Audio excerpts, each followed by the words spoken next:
So all these different opinions coming, I'm starting to become more and more aware of. To me, that was just so profound because we're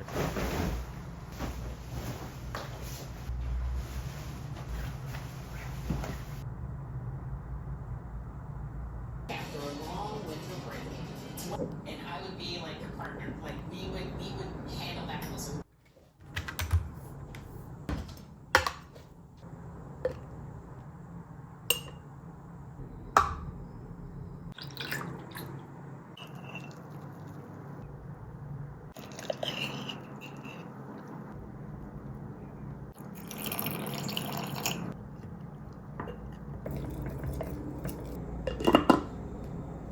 So originally I had planned a video to follow up on my burnout story that I shared with you guys a few weeks ago and to go more into details about why I left tech and the darker sides of tech because I think that's something that's not talked about a lot.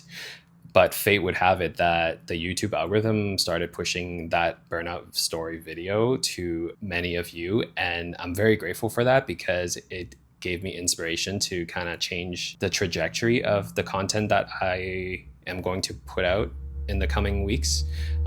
Reading your comments gave me inspiration to, instead of sharing just that why I left tech and the darker sides of tech, I think it probably might be more helpful to break down into specific reasons and the realizations that I've had that are more applicable to some of you based on the comments that I've read.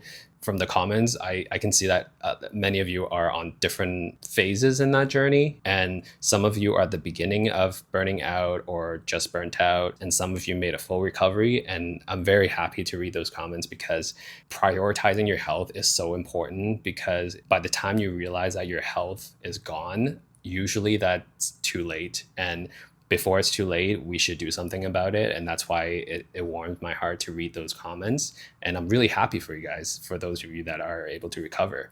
But there's still many of you that are feeling trapped, struggling at the beginning phases of burnout. And while I don't have a quick fix or solutions to that, but I think that by sharing some of my learnings and realizations after the fact might be able to help you in some way. And looking back, for me personally, it's kind of silly that I couldn't realize the stuff that I realize now while I was still working. But at the same time, I don't want to beat myself up too much because I was so stressed and drowning in that situation. And it made me unable to process and figure out what are the main stressors and triggers that cause me to become stressed even more, if that makes sense. So hopefully by sharing these learnings, it can give you a different perspective. And maybe you don't even need to quit or have this dramatic burnout quitting corporate journey that I had.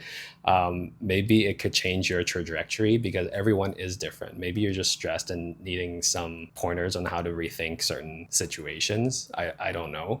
But I think for myself personally, that's the journey that I have to be on. And in a lot of ways, I think everything happens for a reason. And for my story, I think I had to burn out. I had to leave corporate to realize all of this. And I'm grateful for that. So in today's video, I want to talk to you guys about dealing with opinions and how opinions was a big stressor to my burnout. So in the personal sense, other people's opinions always made me feel inadequate or that there's something wrong with me. Sometimes people can give me opinions on, oh, why are you so weird? Or why are you so odd? Or, why are you wearing that?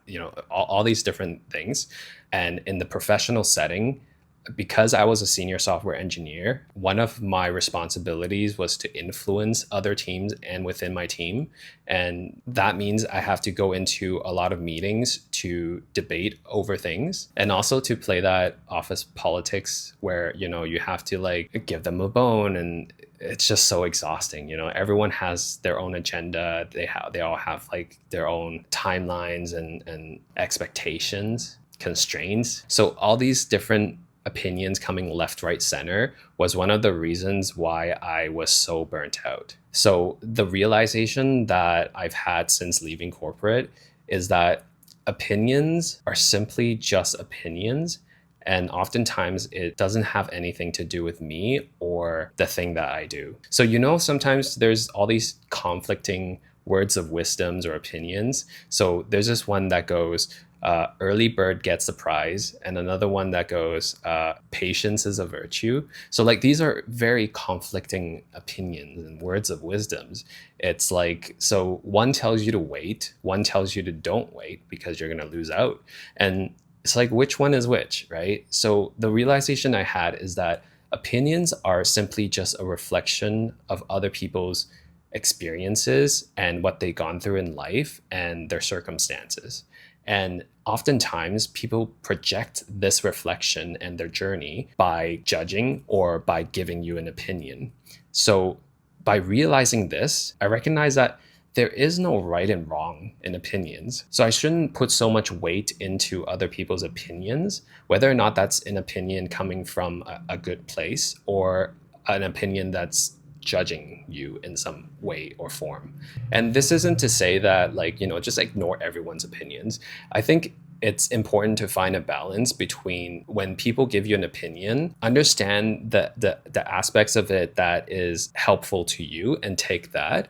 But most of the time, I find that when people judge you or give you an opinion or tell you you should do this way, it's because of their experience and what they've been through.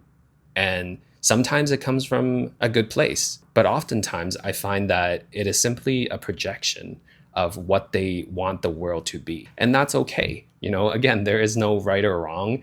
It just is, right? So by realizing that opinions are simply people's reflection allowed me to be more authentic, to live the way that I want to live. One of the main mantras throughout my recovery journey is to be kind to yourself. And this is the other mantra that I also am trying to live by, is to be you, do you. Because if we continue to let other people's opinions influence us and impact us in a negative and stressful way, or if we continue to let other people's opinions influence us too much, then we kind of lose that sense of self. And in a sense, we're just living a life based on their ideals and their expectations. And that's just so exhausting. So that's why every time now when people come at me with an opinion or a judgment or a suggestion of some sort, I respectfully listen to them because it's important to hear people out. But at the same time, I would recognize that, okay, maybe that's also a projection on them. And if it makes sense for me and it helps me in my life and my journey, I would, incorporate that and take that feedback. But if it doesn't, I am not going to stress myself over, lose sleep over, and beat myself up because I feel like, oh, did I do something wrong? Because there is no right and wrong in that sense. They're just giving you their opinion based on their experiences and what they've been through. So don't let that affect you so much. And this is still a journey for me. I wish I can say that, I'm a pro at this. I'm not. I still struggle with this every day, but I'm starting to become more and more aware of this aspect that opinions are just opinions. And I think it has helped me tremendously to just be more at peace with how things are and who I am, especially because back then I think I tried too hard to please everyone and try too hard to make sure everyone is happy. But at the same time, I lost a bit of myself throughout that journey. There's this famous Stoic philosopher, his name is Marcus Aurelius, has a quote that really resonated with me. And it says, "You always have the option to not have an opinion." To me, that was just so profound because working in the tech space, I feel like I developed a mindset of everything has to be A or B, ones and zeros, trues and false, everything has to be so black and white. But in reality is like, I don't have to be so stubborn that it has to be black and white, 1 and 0, true and false. Things can be shades of gray, especially in life, shades of gray. And sometimes you don't even need to have anything, let it be. Right? And that's okay. So in the sense of how working as a software engineer stressed me out is going into meetings having passionate debates, spending hours and hours trying to figure out the best perfect solution. I feel like sometimes it's just so stressful trying to convince other people of a certain thing.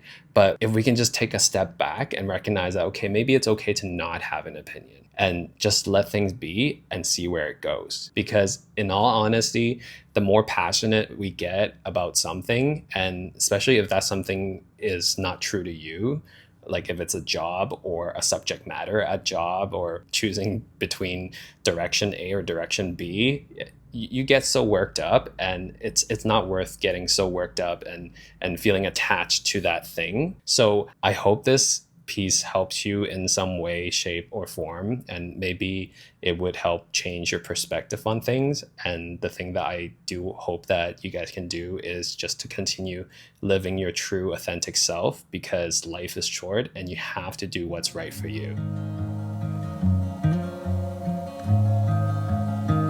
I'll put my light in a bottle, something to guide your way.